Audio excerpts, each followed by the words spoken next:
So hey guys, welcome back to another video of a perfect role and I hope कि तुम लोग बहुत ही ज्यादा अच्छे मजे में होगी। वीडियो में आगे बढ़ने से पहले कहना चाहूंगी कि अगर इससे पहले के एपिसोड अभी तक चेकआउट नहीं किया है तो क्या कर रहे हो, पहले जाओ जाकर इसे देख लो। और आज के स्पेशल एपिसोड में तुम्हें बिल्कुल भी मजा नहीं आने वाला, और अगर तुमने देख लिया है तो बिना किसी देर के आज के इस वीडियो को फटाफट से शुरू करते हैं। लेकिन इससे पहले प्रीवियस एपिसोड को थोड़ा सा जान लेते हैं। सो उम्मीद जैसा कि हमने लास्ट एपिसोड में देखा था, जब शीहो का सामना वहाँ जिन फैमिली के 8th अंकल से हो जाता है, जो कि यहाँ पर उसे बहुत ही ज्यादा प्रोवोक करता है, जिसके चलते अब वो लोग आपस में ही कम्पीट करना शुरू कर देते हैं। जहाँ पे शीहाओ यहाँ पे उस बंदे की बहुत बुरी तरीके से बैंड बजा देता है, और यहाँ जब ये बैटल कर रहे थे तो जो डिवाइन रेवोल्यूशन था वो बहुत ही बुरी तरीके से ट्रिगर हो जाता है, जिसके चलते अब शीहाओ इस एक अपॉर्चुनिटी की तरह यूज करने वाला था, जिसके चलते वो यहाँ पर सभी को बताने लगता है कि मैं अब यहाँ से क्लोज डोर कल्टीवेशन में जाऊंगा और बेहतर यही होगा कि कोई मुझे डिस्टर्ब ना करे। लेकिन जैसे ही वो थंडर विलो ट्री के ऊपर गिरती है तो अचानक से इसका कलर भी चेंज हो जाता है, और अब शीहाओ इस ट्राइब्यूशन के लिए कम्प्लीटली रेडी हो चुका था। और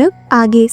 हमारे इस एपिसोड के स्टार्टिंग में ही हमें यहाँ पर एक नरेटर वॉइस बताने लगती है कि जब आर्चेक एरा चल रहा था तो तब डाउनलर्स जो थे वो पूरी तरीके से कंप्लीट हो चुके थे। जितने भी कल्टीवेटिंग स्पिरिट्स तब हुआ करते थे तो उन सभी को ट्राइब्यूशन का सामना करना पड़ता था, फिर चाहे वो कोई भी क्यों ना हो। इट डजंट मैटर कि आप कहाँ से बिलोंग करते हो, लेकिन अगर आप एक कल्टीवेटर हो तो आपको हर हाल में इस ट्राइब्यूशन का सामना अपने लाइफ के किसी न किसी फेज में सामना करना ही पड़ेगा। क्योंकि जैसा कि हम सभी जानते हैं कि एक डिवाइन बीइंग कभी भी एक मॉर्टल के पेट से पैदा नहीं होता, बल्कि ये जो ट्राइब्यूशन होते हैं ना, यही उन्हें डिवाइन बीइंग बनाते हैं। ये जितना ज्यादा खतरनाक है उससे भी ज्यादा ये पावरफुल है, और कल्टीवेटर्स के लिए इससे बड़ी अपॉर्चुनिटी शायद ही कोई हो सकती है। और ऐसे लोग सी ऑफ लाइटनिंग से पैदा होते हैं, जो कि लाइटनिंग को मास्टर करने के लिए इस दुनिया में आते हैं। और इन्हीं में से एक बंदा हुआ करता था लाइटनिंग एम्परर, जो कि जैसे पैदा ही हुआ था लाइटनिंग को मास्टर करने के लिए, जिसने की अब तक की सबसे खतरनाक लाइटनिंग ट्राइब्यूशन को मास्टर करके the most strongest lightning emperor का खिताब हासिल किया। और अगर इसकी ताकत की बात की जाए ना, तो इसकी ताकत का कोई भी मैच नहीं, और हिस्ट्री में अब तक जितने भी एम्परर्स आए हैं कोई भी इसका मुकाबला करने के लायक भी नहीं था, कोई भी इसके सामने टिकने के लायक नहीं था। वो लाइटनिंग पर रूल नहीं बल्कि उन्हें डोमिनेट करता था। उसके कमांड पर उसके एक इशारे में ही जो थंडर पावर होती है वो किसी भी प्लेनेट को सेकंड्स में धराशायी कर सकती थी। वो 9 हेवन एंड 10 अर्थ के ऊपर जितनी भी थंडर्स होती है उनके ऊपर ऐसा चला करता था जैसे कि वो उसके लिए लैंड हो। उसके एक उंगली के इशारे से ही काफी सारे अमाउंट में थंडर बोल्ट्स गैदर हो जाती थी। उसकी ब्रीथ में ही ऐसा लगता था कि वो हेवनली थंडर के माइट को कैरी किए हुए है। इसी के साथ जैसे जैसे वक्त बीता गया वो और ज्यादा स्ट्रॉन्ग बनता गया, आगे चलकर उसने एक पूरे के पूरे रियलम को रूल किया, और आगे चलकर इसकी ताकत और ज्यादा बढ़ती गई, इतनी ज्यादा बढ़ गई कि उसकी ताकत बहुत ही ज्यादा ओवरवेलमिंग हो गई। और जो फॉरेन रियलम के कल्टीवेटर्स थे, जो किंग्स थे, वो तक उससे डरने लगे थे, जिसके चलते उन लोगों ने आपस में हाथ मिला लिया, क्योंकि वो जानते हैं कि अगर इसे खत्म नहीं करा गया तो फिर फॉरेन रियलम का जो बरसों पुराना सपना है हमारे 9 हेवन एंड 10 अर्थ को डिस्ट्रॉय करने का, वो कभी भी पूरा नहीं हो सकता। और फिर वो मोमेंट भी आया जब इन लोगों ने घात लगाकर जो थंडर एम्परर थे उसके ऊपर हमला किया, और बहुत ही ब्रूटली उनको इमॉर्टल एंशिएंट्स एंड में मार दिया। और लेजेंड्स में ऐसा ही कहा जाता है कि वो मरते दम तक आखिरी वक्त तक लड़ता रहा, अकेले खड़ा रहा, टिका रहा, इनके सामने झुका नहीं, और एंड में उसकी बॉडी ने इसका साथ छोड़ दिया। लेकिन वो तो मर गया, उसकी बॉडी ने तो साथ छोड़ दिया, लेकिन उसका जो दाव है वो हमेशा हमेशा के लिए इटर्नल बन के रह गया। अब इसी के साथ हमें वो मोमेंट भी दिखाया जाता है जहाँ पर थंडर एम्परर की मौत हो रही थी, और जहाँ वाकई में उनके ऊपर बहुत ही ब्रूटली हमला किया, बट एट द एंड उनकी बॉडी ने उनका साथ छोड़ दिया। अब यहाँ पे हम देखते हैं कि ये सारी बातें जो है शीहाओ उस थंडर ट्राइब्यूशन के जरिए से अपने अंदर कॉम्प्रेहेंड कर रहा था, और उसे ये सारी मेमोरीज भी बताई जा रही थी। और दूर से ये सारा नजारा 9 हेवन एंड 10 अर्थ के जो कल्टीवेटर्स थे, जो कि दूर दराज के इलाके से आए हुए थे, वही इस नजारे को विटनेस कर रहे थे, और सभी की निगाहें इस वक्त हुआंग यानी कि अपने शीहाओ पे टिकी हुई थी। अब यहाँ पर अचानक से कुछ लोग आवाजाही करना शुरू कर देते हैं, और तभी यहाँ पर हम फैट गाय को देखते हैं, जो कि कहने लगता है कि यार माहौल कुछ ज्यादा ही सन्नाटा वाला नहीं हो गया। ऐसा लग रहा है कि जैसे तूफान से आने से पहले की जो खामोशी है बिल्कुल वही वाला सीन हो। कि तभी यहाँ 2 बंदे उसके पास आके खड़े हो जाते हैं, जिनमें से एक था अपना शी, और जो कि यहाँ पे शीहाओ को ही देखे जा रहा था, और इसका जो रियलम है वो व्हाइट ताओ रियलम है। इस दौरान हमें दूसरे बंदे के बारे में बताया जाता है जिनका नाम है किनहाओ, और ये भी व्हाइट ताओ रियलम पे है। अब तभी किनहाओ कहने लगता है कि जरा देखो ये कितना पावरफुल और रेयर ट्राइब्यूशन है, मैंने आज से पहले कभी भी इतना स्ट्रॉन्गेस्ट ट्राइब्यूशन को कभी भी विटनेस नहीं किया, लेकिन हाँ अगर उसने इसे ट्रिगर किया है तो जाहिर है कोई ना कोई रीजन तो जरूर होगा। यहाँ पे सभी लोग यही देखकर हैरान थे कि ये जो थंडर ट्राइब्यूशन है ये गैदर तो हुआ, लेकिन आखिर ये शीहाओ के ऊपर स्ट्राइक क्यों नहीं करा। अब इन्हें क्या पता, शीहाओ के पास जो थंडर आर्मर है वो उसी थंडर एम्परर से बिलोंग करता है, जो कि लाइटनिंग के ऊपर रूल किया करता था, और जिसके चलते उसे यहाँ पर उसकी सारी पास्ट लाइफ की मेमोरीज दिख रही है। अब जिन फैमिली का एल्डर कहने लगता है कि मुझे समझ नहीं आ रहा कि आखिर यहाँ पे चल क्या रहा है, आखिर ये लाइटनिंग इस लड़के को स्ट्राइक क्यों नहीं कर रही है, अब तक तो इसकी बॉडी को इसे जला के राख कर देना चाहिए था, तो आखिर किस बात की देरी, या फिर यहाँ पे बस हमारे सामने कोई तमाशा चल रहा है। अब तभी यहाँ पे जिन फैमिली का दूसरा बंदा कहने लगता है कि इससे फर्क क्या पड़ता है, मुझे पूरा पता है कि वो बस इस हेवनली ट्राइब्यूशन को फोर्स कर रहा है, इतनी बड़ी बड़ी बातें जो कर ली है अब तो उसे कुछ न कुछ करके दिखाना ही होगा। लेकिन इस नौसिखी को कौन बताए कि अगर तुम थंडर को प्रोवोक करते हो तो इसे प्रोवोक करना बिल्कुल मौत को प्रोवोक करने जैसा है, क्योंकि ज्यादा से ज्यादा क्या ही होगा, बस ये बेरहमी के साथ हमारे सामने मारा जाएगा। चलो देखते हैं कि आखिर ये किस तरीके से तड़प तड़प के मरता है। अब तभी यहाँ पर हमें ऊपर थंडर ट्राइब्यूशन के पास का सीन दिखाया जाता है, जहाँ पर एक तेज एक्सप्लोजन के साथ ऐसा लग रहा था कि जैसे जो 3000 प्रोविंसेस है उसका पूरा का पूरा स्ट्रक्चर बनने लगता है। एक एक करके हर एक चीज यहाँ पर दिखाई जाती है, जिसे देखकर यहाँ के जो डिसाइपल्स थे वो भी काफी ज्यादा कंफ्यूज हो जाते हैं और कहने लगते हैं कि जरा देखो, देखने से ऐसा लग रहा है कि ये हमारा 3000 प्रोविंसेस है, आखिर यहाँ पे चल क्या रहा है। अब सभी बहुत ही ज्यादा कंफ्यूज हो चुके थे कि तभी उनमें से एक बंदा कहने लगता है कि जरा देखो, ये तो हमारे क्लियर स्काई हेवन का ही पार्ट लग रहा है। यहाँ पे जब जिनसान के कानों में ये बात जाती है ना, तो यहाँ पर ये अंदर से पिलपिलाना शुरू कर देता है। इस कदर ये जल रहा था कि आसपास के लोग भी उसे फील कर पा रहे थे। तभी यहाँ पे हम देखते हैं कि जब वो गुस्से से तिलमिला रहा था, मिस वैंगशी उससे कहने लगती है कि जिनसान तुम्हें इतना गुस्सा नहीं करना चाहिए। लेकिन जिनसान यहाँ पर वो बहुत ही ज्यादा शीहा से जल रहा था। वो कहने लगता है कि जरा देखो, उस ट्राइब्यूशन का ग्रेड देखो, एक ट्राइब्यूशन का ग्रेड ही डिसाइड करता है कि आखिर तुम्हारे अंदर कितना ज्यादा पोटेंशियल है, तुम्हारे स्ट्रेंथ की लिमिट कितनी है, ये सब कुछ थंडर ट्राइब्यूशन का ग्रेड ही डिसाइड करता है। और आज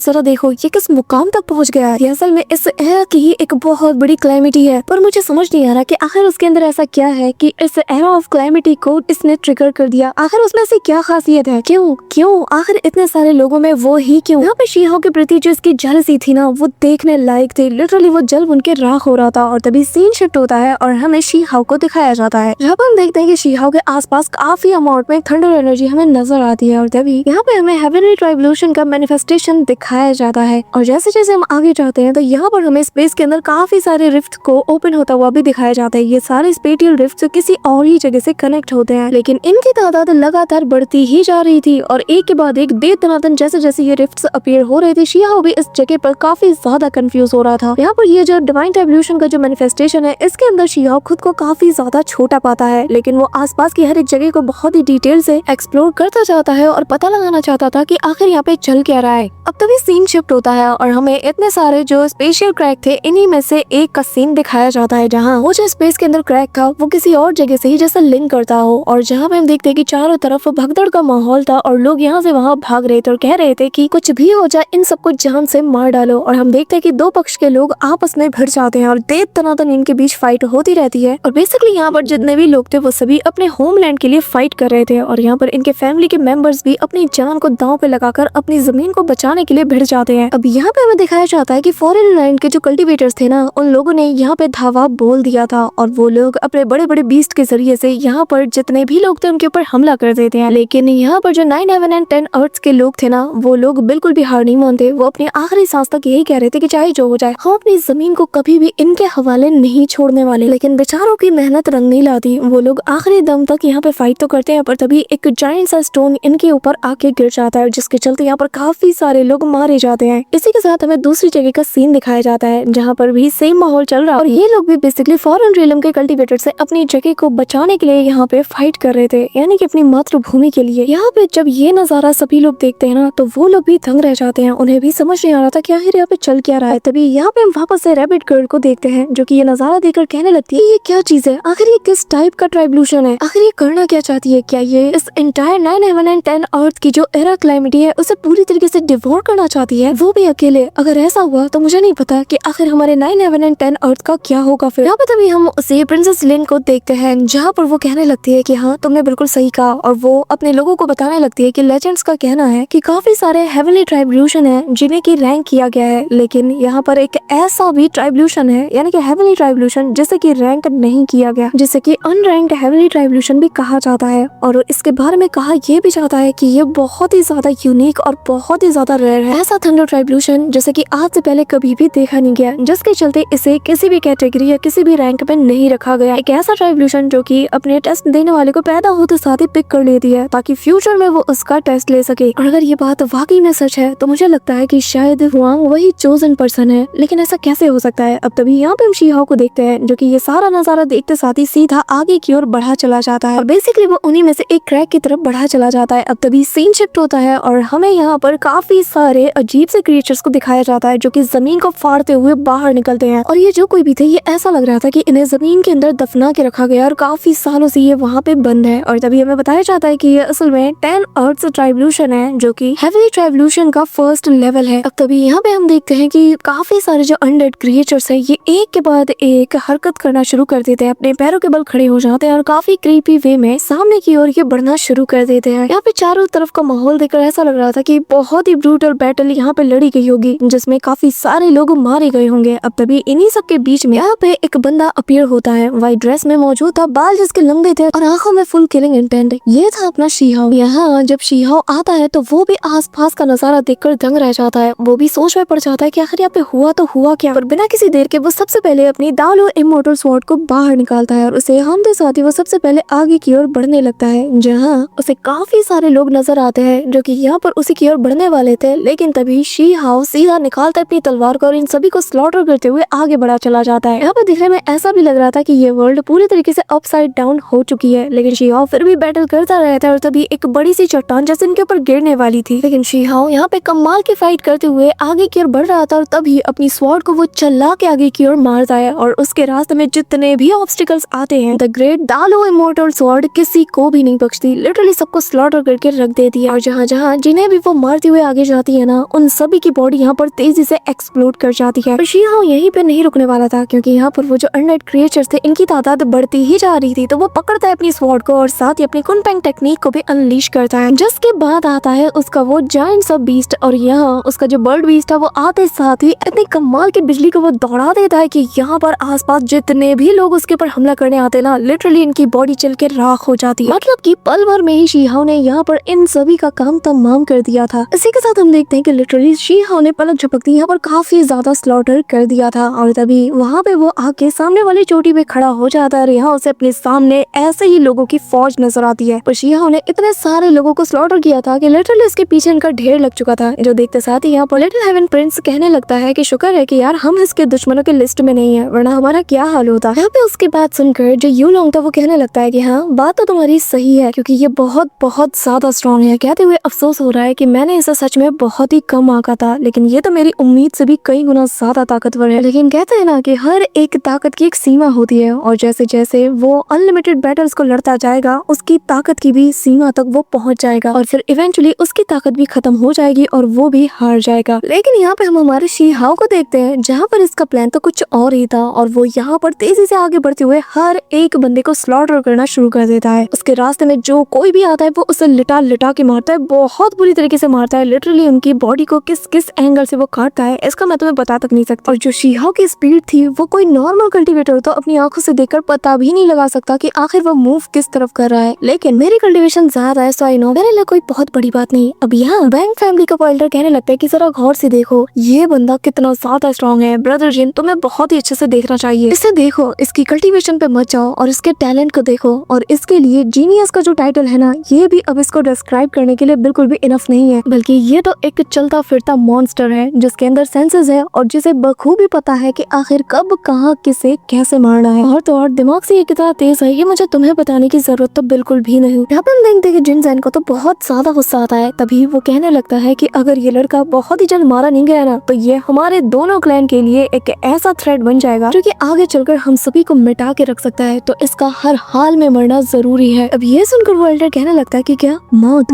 भी इसके लिए शायद छोटा पड़ जाए, हमें तो इसके साथ कुछ बहुत ही बड़ा करना होगा। ये कहते हुए वो अपने पास से एक साउंड ट्रांसमिटिंग तलिस्मान को बाहर निकालता है जो कि ग्रीन कलर का था और उसे लेते साथ ही वो अपनी मुट्ठी को टाइट करता है और उसे क्रश कर देता है। वहीं दूसरी तरफ सीन शिफ्ट होता है और अब हम शीहाओ को देखते हैं जो कि तेजी से आगे बढ़ता है। अचानक से उसके सामने स्पेस के अंदर एक फ्लक्चुएशन होता है और तभी हम देखते हैं कि यहाँ पर एक मैसिव सा फिगर अचानक से उसके सामने आके अपीयर हो जाता है, जिसके बारे में हमें बताया जाता है कि ये असल में हेवनली ट्राइब्यूशन मैनिफेस्टेशन के जो 10 अर्थ ट्राइब्यूशन है उसका गेट कीपर है। लिटरली इसका फिगर बहुत ही ज्यादा मैसिव था और इसकी बड़ियां शीहाओ को ही घूरे जा रही थी और तेजी से उसकी तरफ वो बढ़ने भी लगती है, जहाँ इसके सामने शीहाओ किसी चींटी समान फील कर रहा था। अचानक से हम देखते हैं कि ये जो जायंट सा क्रिएचर था यानी कि ये जो गेट कीपर था ये अपना हाथ हवा में उठाता है और सीधा शीहाओ की तरफ एक जोरदार अटैक करने के लिए आगे बढ़ता है, जो देखकर अपना शीहाओ भी बिल्कुल भी देरी नहीं करता। वो निकाल निकालता है अपनी स्वॉर्ड को और चला के सीधा उसके हाथ में दे मारता है, जिसके चलते एक ह्यूज इम्पैक्ट उसके स्वॉर्ड और इस जायंट से हाथ के कोलाइड होने की वजह से निकल रहा था। और जैसे कि शियाओ अकेले ही वहाँ पे खड़े होकर काउंटर कर रहा था। लिटरली शियाओ इस बंदे को अपने सिंगल स्ट्राइक से ही ऑलमोस्ट निपटा के रख देता है। अब तभी हम शियाओ को देखते हैं जो कि यहाँ से काफी आगे बढ़ चुका था और वो हेवनली रेवोल्यूशन के जो सेकंड लेवल है उसके एंट्रेंस पे पहुंच जाता है, जिसका मतलब ये है कि शियाओ ने जो दालुओ इमॉर्टल स्वॉर्ड से जो स्वॉर्ड स्ट्राइक किया था उसके एक स्ट्राइक से ही उसने उस गेट कीपर को निपटा दिया था। अब सेकंड लेवल का जो एंट्रेंस था ना, ये हम देखते हैं कि बहुत ज्यादा मिस्टीरियस था। लिटरली यहाँ पे जो एंट्रेंस था वो दिखने में ऐसा लग रहा था कि कोई यूनिवर्स का अपना ही एक अलग पार्ट हो। अब तभी यहाँ पे हम देखते हैं कि शियाओ सीधा उसके अंदर रवाना हो जाता है और तभी हमें सेकंड लेवल के हेवनली रेवोल्यूशन के मैनिफेस्टेशन का सीन दिखाया जाता है, जो कि सीधा स्पेस वर्ल्ड से शियाओ को कनेक्ट करती है और चारों तरफ यहाँ बस प्लैनेट्स से प्लैनेट्स और जो बाकी के गैलेक्सीज है वो नजर आती है। लेकिन सामने वाला जो गैलेक्सी है जो शियाओ को बिल्कुल आगे की ओर लीड कर रहा था, शियाओ उसके अंदर समाते साथ ही एक अलग ही डिफरेंट वर्ल्ड में पहुंच जाता है। और ये जो इलाका था ये बर्फीले इलाकों में से एक था और हमें बताया जाता है कि ये असल में जो 9 हेवन रेवोल्यूशन है उसका लेवल 4 से लेवल 8 का एरिया है। और ये जगह इतनी ज्यादा विशालकाय थी ना कि यहाँ पर काफी सारे लावा से बने हुए गेट्स मौजूद थे और ये गेट्स कोई बहुत मामूली गेट नहीं बल्कि इन लावा के अंदर जैसे अलग ही एंशिएंट वर्ल्ड एग्जिस्ट किया करता था। और इन्हीं में से एक दरारों के बीच में हमें एक जगह का सीन दिखाया जाता है जिसे कि क्लियर स्काई हेवन रेवोल्यूशन कहा जाता है, जो कि 9 हेवन रेवोल्यूशन का एक पार्ट है। और ये जगह जो थी ना, ये ऐसा लग रहा था कि बहुत ही ब्रूटल बैटल का हिस्सा बनी थी और पूरी तरीके से तहस नहस हो चुकी थी। इसी के साथ कहानी आगे बढ़ती है और शियाओ बढ़ते बढ़ते बाउंडलेस हेवन रेवोल्यूशन के पास पहुंच जाता है, जो कि पहले वाली की तरह one of the 9 heaven revolutions का ही एक हिस्सा है। इसी के साथ शियाओ आगे बढ़ता चला जाता है, फिर वो पहुंच जाता है ग्रेट स्कारलेट हेवन रेवोल्यूशन के पास। लेकिन फिर घूम फिर के शियाओ का डिवाइन सेंस वापस उसी जगह पर आ जाता है जहाँ पर कि वो मौजूद था। अब तभी सामने से कुछ फील होता है, हम देखते हैं कि एक जायंट सा फिंगर जैसे उसी की ओर पॉइंट कर रहा था और जो कि शियाओ से कहने लगता है कि चुप हो जाओ, बिल्कुल भी मत बोलना। अब तभी हम देखते हैं कि उस फिंगर से एक पर्पल कलर की रे निकलती है, जो कि ऐसा लग रहा था कि टाइम फ्लो है। और यहाँ हमें काफी बड़े बड़े दिग्गज दिखाए जाते हैं जो कि फॉरेन रियल्म से जैसे बिलोंग करते हो। इनमें से एक नाम आता है ओरिजिन एम्परर क्लैन के एनजे की, जो कि हेवनली रेवोल्यूशन के द्वारा ही मैनिफेस्ट किया गया है। अब यहाँ पर इतने बड़े दिग्गज के सामने शियाओ मौजूद था और यहाँ पर जो एनजे होती है वो कहने लगती है कि हम लोग इस रियल्म के टॉप जीनियसेस हैं। ये कहते हुए ये पूरे के पूरे एंटायर स्पेस को ही अपने कंट्रोल में लेने लगती है और अचानक से वो जो टाइम फ्लो था वो पूरी तरीके से गायब हो जाता है। सबके सब अपने ऑरा को अनलीश करते हैं, जिसके चलते शियाओ के ऊपर एक काफी तगड़ा वाला इम्पैक्ट पड़ता है और शियाओ खुद को संभालते हुए कहने लगता है कि ये तो पूरे के पूरे एंटायर स्पेस को ही अपने कंट्रोल के अंदर ले रही है और अगर मैंने जल्दी कुछ नहीं किया तो मेरी हालत खराब हो जाएगी। जिस पर वो लड़की कहने लगती है कि अगर मुझे पहले पता होता ना कि तुम्हारे जैसा एक लोली इंसेक्ट यहाँ पे आ रहा है तो मैं कब का तुम्हें मसल के रख देती, लेकिन तुम्हें मारने के लिए मैं नहीं आती बल्कि मेरे जो चमचे है ना वही तुम्हारा काम तमाम कर देते हैं। लेकिन तुम यहाँ तक आ गए हो और मुझे पता चल रहा है कि मैं बस एक छोटे से कीड़े के लिए यहाँ पे आई हूँ। ये कहते हुए वो अपनी 1000 स्वॉर्ड्स को कमांड देना शुरू कर देती है। इसी के साथ हम देखते हैं कि वो सारी जो स्वॉर्ड्स थी 10,000 से भी ज्यादा वो एक साथ हवा में फ्लाई करना शुरू कर देती है और शियाओ की तरफ चार्ज करती है। ऐसे ही आसपास की जो भी लाखों स्वॉर्ड्स थी वो यहाँ पर उसके एक इशारे पर तेजी से शियाओ का चक्कर काटती है और तभी शियाओ भी अपनी स्वॉर्ड को बाहर निकालते साथ ही सीधा उसकी तरफ एक अटैक करता है। साथ ही वो एक बैरियर को भी प्रिपेयर करता है। इसी के साथ घुमा के शियाओ एक डबल स्लैश अटैक कर देता है, जो कि एक्स के शेप में तेजी से उसी ओर बढ़ा चला जाता है। अब यहाँ पे ये देखते साथ ही हम देखते हैं कि जो आंजी थी ना वो भी यहाँ पर अपनी स्वॉर्ड को सीधा चला के मारती है और शियाओ की तरफ से फेंक देती है, जो देखकर शियाओ कम्प्लीटली उससे डॉज कर देता है। लेकिन तभी शियाओ को फील होता है कि आखिर इसका अटैक मिस कैसे हो सकता है, क्योंकि वो अटैक शियाओ को छुए बिना ही उसके पास से निकल गया। हालांकि शियाओ ने इसे डॉज तो किया था लेकिन उस अटैक का टारगेट कभी भी शियाओ था ही नहीं। और तभी यहाँ पे हमें दिखाया जाता है कि एक ओल्ड मैन जिसके गोद में एक बच्चा था और इस स्वॉर्ड का टारगेट था असल में ये बच्चा, जिसे देखते साथ ही वो ओल्ड मैन कहने लगता है कि प्लीज इस बच्चे को बचा लो। तभी शियाओ उसके पास तेजी से जाने लगता है, पर इससे पहले कि वो कुछ कर पाता वो जो तलवार थी वो यहाँ इस ओल्ड मैन के आर पार हो चुकी थी, जिसे देखकर शियाओ की आंखें ऐसे खुली के खुली रह जाती है। तभी यहाँ पर वो लेडी कहने लगती है कि तुम कितने बड़े वाले बेवकूफ हो, तुम यहाँ पर हेवेंस का सामना कर रहे हो और तुम्हें दूसरों की जान की पड़ी है। हाँ सच में तुमसे बड़ा बेवकूफ तो कोई भी नहीं और तुम्हारा दिमाग इतनी आसानी से डिस्ट्रैक्ट हो सकता है कि मुझे अब जाके पता चला, जिसका मतलब ये है कि तुम वाकई में वर्दी नहीं कि तुम मेरे हाथों मारे जाओ, लेकिन क्योंकि तुम इस लेवल तक आए हो और मेरा तुमने सामना किया है तो मैं तो तुम्हें अपने हाथों से ही मारूंगी। अब तभी यहाँ पर वो एनलैंड क्लैन की टेक्निक का यूज करती है, जिसे देखकर शिहाओ भी समझ जाता है और यहाँ पर एक जायंट सी जो स्वॉर्ड थी वो सीधा शिहाओ की तरफ चार्ज करती है। तभी यहाँ पर वो लेडी कहने लगती है कि अब चलो मैं तुम्हारे लिए आसानी पैदा करती हूँ ताकि यहाँ पर कोई भी ऑब्स्टिकल बचे ही ना, और लिटरली वो एक चुटकी के इशारे से ही उस स्वॉर्ड के काफी सारे टुकड़े कर देती है, जो कि मल्टीपल स्वॉर्ड्स में बदलते साथ ही यहाँ पर जितने भी लोग थे उन सभी को स्लॉटर करना शुरू कर देती है। इस दौरान यहाँ पर हमें यूजिन नाम के एक बंदे को दिखाया जाता है जो कि फॉरेन एम्परर क्लैन से बिलोंग करता है और ये भी हेवन रेवोल्यूशन के द्वारा मैनिफेस्ट किया गया है। और ये बंदा कहने लगता है कि असल में मुझे ना कलर्स बिल्कुल भी पसंद नहीं है, और तभी वो भी यहाँ पर अपनी अटैक को अनलीश करता है, जिसे देखकर शीहाओ कहने लगता है कि तुम सभी लोग बहुत बुरी मौत मरोगे। और तभी शीहाओ यहाँ पर यूजिन की तरफ चार्ज करता है। इसको अपनी तरफ आता हुआ देखकर यूजिन स्माइल करता है, फिर अपने हाथ को ऊपर उठाते हुए उसके जरिए से एक सर्कल को बनाता है और सीधा उस ब्लैक सर्कल को शीहाओ की तरफ थ्रो करता है, जिसके चलते शीहाओ जैसे अपने दालू इमोर्टल स्वॉर्ड से उसके ऊपर हमला करता है ना, तो यहाँ पर अचानक से उस बंदे की बॉडी पूरी तरीके से यहाँ ट्रांसपेरेंट हो जाती है और शीहाओ का अटैक उसके आर पार निकल जाता है, जो देखकर शीहाओ भी कंफ्यूज था कि आखिर ये गए तो गए कहाँ। तभी हम देखते हैं कि जो आंजई थी ना, वो यहाँ पर कहने लगती है कि अफसोस की बात है कि हम सभी लोग यहाँ पर एक चींटी को मारने के लिए आए तुम्हारे साथ, तो अब लड़ने में भी मुझे बिल्कुल भी मजा नहीं आ रहा। अब तभी हम देखते हैं कि यहाँ पर वो दोनों वापस से शीहाओ के ऊपर हमला कर देते हैं। तभी यूजिन यहाँ पर स्पेस में क्रैक करता है और जिसके अंदर से हम देखते हैं कि वही 1000 जो स्वॉर्ड्स थी ना, वो सीधा यहाँ पर एक के बाद एक जैसे ही बाहर आती है तो वो लोग एक जायंट से बॉल का शेप लेने लगती है और यहाँ शीहाओ उसके सामने था, यानी कि उस अटैक का टारगेट था शीहाओ। इसी के साथ यहाँ पे हम देखते हैं कि वो सारे के सारे जो स्वॉर्ड्स थे वो आपस में मिलकर एक जायंट से एंशिएंट ड्रैगन का फॉर्म ले लेते हैं और तभी यहाँ पर वो लेडी उस एंशिएंट ड्रैगन को शीहाओ के ऊपर उतार देती है। यहाँ पे ये देखना ही था कि तभी हम देखते हैं कि शीहाओ इमीडिएटली अपने सामने एक बैरियर को बना लेता है, लेकिन वो ड्रैगन लगातार उसके बैरियर पर हमला करते हुए दे तनातन उसके ऊपर हमले पे हमला किए जाता है, जिसके चलते काफी सारे जो स्वॉर्ड्स थे ना, वो यहाँ पर उस बैरियर के आर पार होते हुए शीहाओ के बॉडी से भी टकराते हैं, जिसके चलते शीहाओ के बॉडी के ऊपर भी काफी सारी स्क्रैचेस पड़ जाते हैं, यहाँ तक उसके बॉडी से खून भी निकलता है। लेकिन शीहाओ जैसे तैसे करके उन सारे जो स्वॉर्ड स्ट्राइक्स को सर्वाइव कर ही लेता है और उनमें से कुछ तो उसकी बॉडी को बिल्कुल लहूलुहान भी कर देती है। लिटरली इस वक्त शीहाओ का चेहरा देखने लायक था, क्योंकि यहाँ पर मिलियन ऑफ स्वॉर्ड्स ने एक साथ मिलकर उस पे हमला किया था, जिनमें से 99% स्वॉर्ड्स को शीहाओ ने बहुत ही अच्छे से डॉज कर लिया था, पर बाकी जो शीहाओ की बॉडी से टकराया ना, उसने तो शीहाओ की हालत खराब करके रख दी थी। पर तभी शीहाओ के पीछे एक और एंटिटी आ जाती है, जिसे देखकर शीहाओ इमीडिएटली उसे फील कर लेता है और उसके ऊपर पलट के हमला करता है, लेकिन तब तक वो यहाँ से गायब हो जाता है। अगले ही पल वो बिल्कुल शीहाओ के बहुत करीब आ चुका था। शीहाओ को इसकी बिल्कुल भी उम्मीद नहीं थी और अचानक से उसे उसके अंदर ग्रैंड एल्डर दिखाई देता है, एक ऐसा इल्यूजन जो कि रियलिटी को भी जैसे मात दे दे।